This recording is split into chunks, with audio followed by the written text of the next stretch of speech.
প্ৰসংগ দুলাল বৰা সম্পৰ্কে আপোনালোকৰ সকলোৱে অৱগত দিল্লীত ইতিমধ্যে দুলাল বৰা গ্ৰেপ্তাৰ হৈছে আৰু আজি অসমলৈ অনা হ'ব দুলাল বৰাক দিল্লীৰ পৰা ট্ৰানজিট ৰিমাণ্ডত অনা হ'ব দুলাল বৰাক ৰাতিপুৱা 10 বজাত অনাৰ কথা আছিল দুলাল বৰাক আইনী বাধাৰ বাবে কিছু পলম হৈছে অসম আৰক্ষীৰ মেডিকেল ক্লিয়াৰেন্সৰ অজুহাতত দুলাল বৰাৰ অধিবক্তাই আবেদন কৰিছিল আদালতত ইতিমধ্যে যাৱতীয় সকলো ক্লিয়াৰেন্স লাভ কৰিছে আৰক্ষীয়ে ডিব্ৰুগড়ৰ পৰিৱৰ্তে নিশা গুৱাহাটীলৈ অনাৰ সম্ভাৱনা বৰাক বিজেপি নেতা দেৱজিৎ হাজৰিকাই সুইচাইড নোটত লিখি থৈ গৈছে দুলাল বৰাৰ নাম বৰাৰ মালিকাধীন পৰ্টেলৰ সাংবাদিককো ইতিমধ্যে গ্ৰেপ্তাৰ কৰা হৈছে আত্মহনন কৰা দেৱজিৎ হাজৰিকাক ব্লেকমেইল কৰাৰ বিশেষ অভিযোগ বৰাৰ বিৰুদ্ধে আৰু ইয়াক লৈ ইতিমধ্যে হৈছৰ সৃষ্টি হৈছে দুলাল বৰা আৰটিআই কৰ্মী হিচাপে জনাজাত আছিল বিগত প্ৰায় 2 দশক ধৰি দুলাল বৰা ডাঙৰীয়াই আৰটিআই কৰিছিল অভিযোগ উত্থাপন হৈছে দুলাল বৰাই সাধাৰণতে সেই মানুহক টাৰ্গেট কৰে যি মানুহৰ পৰা আৰটিআই কৰি তেওঁৰ বিৰুদ্ধে অভিযোগ আহিব পাৰে গুৱাহাটীৰ এনে কোনো অফিচ কাছাৰী নাই য'ত দুলাল বৰাই আৰটিআই কৰা নাই দুলাল বৰা আৰটিআই সম্পৰ্কত আৰু আৰটিআইৰ মাধ্যমেদি ব্লেকমেইল কৰাৰ যিটো স্বৰূপ সেই স্বৰূপ গুৱাহাটীৰ প্ৰায়বোৰ চৰকাৰী কাৰ্যালয়ৰ কৰ্মৰত আমোলা বিষয়াই জানে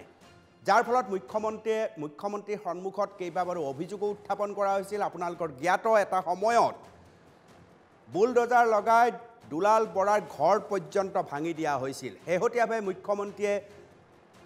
ঘোষণা কৰিছে যে কেবিনেটত চৰ্চা হৈছে আলোচনা হৈছে হেয়া হৈছে যে দুলাল বৰাক এতিয়াৰ পৰা আৰটিআই কৰ্মী হিচাপে ধৰা নহয় আনকি উচ্চ ন্যায়ালয়েও দুলাল বৰাক আৰটিআই মাৰিব নোৱাৰাৰ এক পৰিৱেশ তৈয়াৰ কৰিছিল তাৰ ফলত দুলাল বৰাই বিভিন্ন ব্যক্তিৰ হতুৱাই আৰটিআই মৰাইছিল আৰু ব্লেকমেইলিং নিয়মিতভাৱে কৰি আছিল বুলি অভিযোগ উত্থাপন হৈছে ইতিমধ্যে মুখ্যমন্ত্ৰীয়ে এই বিষয়টোত বিশেষভাৱে গুৰুত্ব দিছে আৰু আজিৰ পৰা আৰটিআই কৰ্মী নহয় অপৰাধী হিচাপে গণ্য কৰা হ'ব দুলাল বৰাক বুলি ইতিমধ্যে মন্তব্য প্ৰকাশ কৰিছে দুলাল বৰা গুৱাহাটীলৈ আহিব জেৰাৰ মুখামুখি হ'ব আৰু এই জেৰাৰ পিছত ক'ত কেনেধৰণে ব্লেকমেইলিং কৰা হৈছিল আৰু কিয় আত্মহনন কৰিবলগীয়া হ'ল দেৱজিৎ হাজৰিকাই তাৰ আঁৰৰ ৰহস্য উদ্ঘাটন হ'ব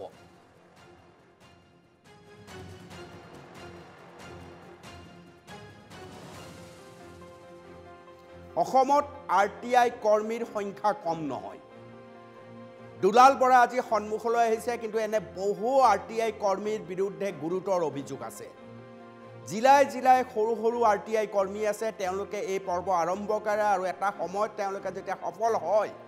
যেতিয়া আমোলা বিষয়াসকলে ভয় কৰিবলৈ আৰম্ভ কৰে আৰু ব্লেকমেইলিং কৰি সফল হয় তেতিয়া তেওঁলোক গুৱাহাটীলৈ গুচি অহাৰ উদাহৰণ আছে অৱশেষত এই সকলেই কোটি টকা নিজৰ হাতলৈ অনাৰ পিছত ৰাজনৈতিক পথাৰত ভৰি দিয়াৰ চেষ্টাও কৰে সেয়েহে দুলাল বৰাৰ এই গ্ৰেপ্তাৰ আৰু তাৰ পিছত জেৰাৰ পিছত আৰু কোন আৰটিআই কৰ্মী এনেধৰণৰ ব্লেকমেইলিঙত জড়িত হৈ আছে এনে বহু তথ্য সন্মুখলৈ অহাৰ সম্ভাৱনা আছে এই মুহূৰ্তত ময়ূৰ মোৰ সৈতে উপস্থিত আছে পোনপটীয়া সম্প্ৰচাৰত অৰ্থাৎ সোণাৰীৰ পৰা উপস্থিত আছে আত্মহনন দেৱজিৎ হাজৰিকাৰ ট্ৰেজেডি আৰু তেওঁৰ পত্নীয়ে কি ধৰণে কথা কৈছিল আপোনালোকৰ সকলোৱে মনত আছে দেৱজিৎ হাজৰিকাই আত্মহনন কৰাৰ পিছত এখন বিশাল পথাৰত বহি লৈ তেওঁৰ পত্নীয়ে এফালৰ পৰা সমগ্ৰ কথা উনুকিয়াই গৈছিল আৰু এই সমগ্ৰ কথা বতৰাত গণতন্ত্ৰৰ চতুৰ্থ স্তম্ভই নিজৰ নীতি নিয়ম ভৰিৰে মোহাৰি কেনেধৰণে দালাল ৰাজত নামি পৰিছিল তাৰ ছবিখন উলংগ হৈ পৰিছিল বিশেষকৈ নিয়ন্ত্ৰণহীন পৰ্টেলৰ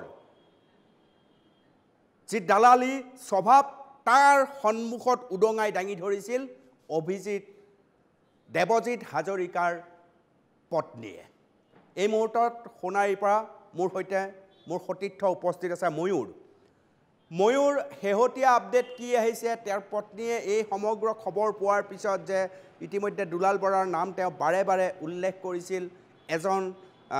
আন এজন সাংবাদিক এতিয়া পলাই আছে, জামিন লাভ কৰিবলৈ সক্ষম হৈছে, এই সম্পৰ্কে তাৰ পত্নীয়ে কি কয়? ময়ূৰ হয়, যেহেতু দেখা গৈছে যে অনুপম চক্ৰৱৰ্তী যোৱাকালি যেহেতু দুলাল বৰা, যিগৰাকী দুলাল বৰাৰ কথা দেৱজিৎ হাজৰিকাৰ পত্নীয়ে প্ৰথমেই প্ৰতিক্ৰিয়া কৰিছিল আৰু তাৰ পাছতে দুলাল বৰাৰ নাম যিহেতু ছুইচাইড নোটত উল্লেখ কৰা হৈছিল আৰু শেহতীয়াকৈ দুলাল বৰা পলাই থকাৰ পাছত বুধবাৰৰ দিনটোত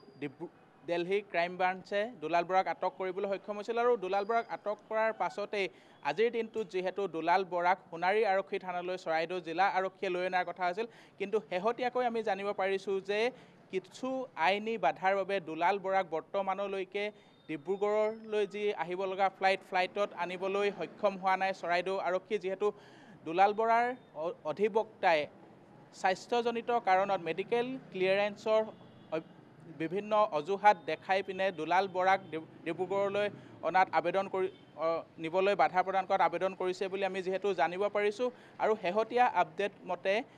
আজি নিশাই কিন্তু গুৱাহাটীলৈহে অনা হ'ব দুলাল বৰাক। যিহেতু ডিব্ৰুগড়লৈ যিখন শেষৰখন ফ্লাইট আছিল দিল্লীৰ পৰা ইতিমধ্যে সেয়া সময় উকলি গৈছে আৰু আজিৰ দিনটোতে যিহেতু দুলাল বৰাক চৰাইদেউ আৰক্ষীয়ে লৈ অনাৰ কথা কৈছিল, কিন্তু সেয়া এতিয়ালৈ কিন্তু সম্ভৱ হৈ উঠা নাই। তাৰ পৰৱৰ্তী পৰ্যায়ত কেনেদৰে দুলাল বৰাক আৰক্ষীয়ে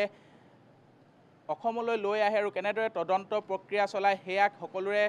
নজৰত থাকিব। আৰু যিহেতু দুলাল বৰা বুলি ক'লে এজন দুৰ্নীতিগ্ৰস্ত RTI কৰ্মী, দুৰ্নীতিৰ যথেষ্ট অভিযোগ আছে তেওঁৰ বিৰুদ্ধে। দুৰ্নীতিগ্ৰস্ত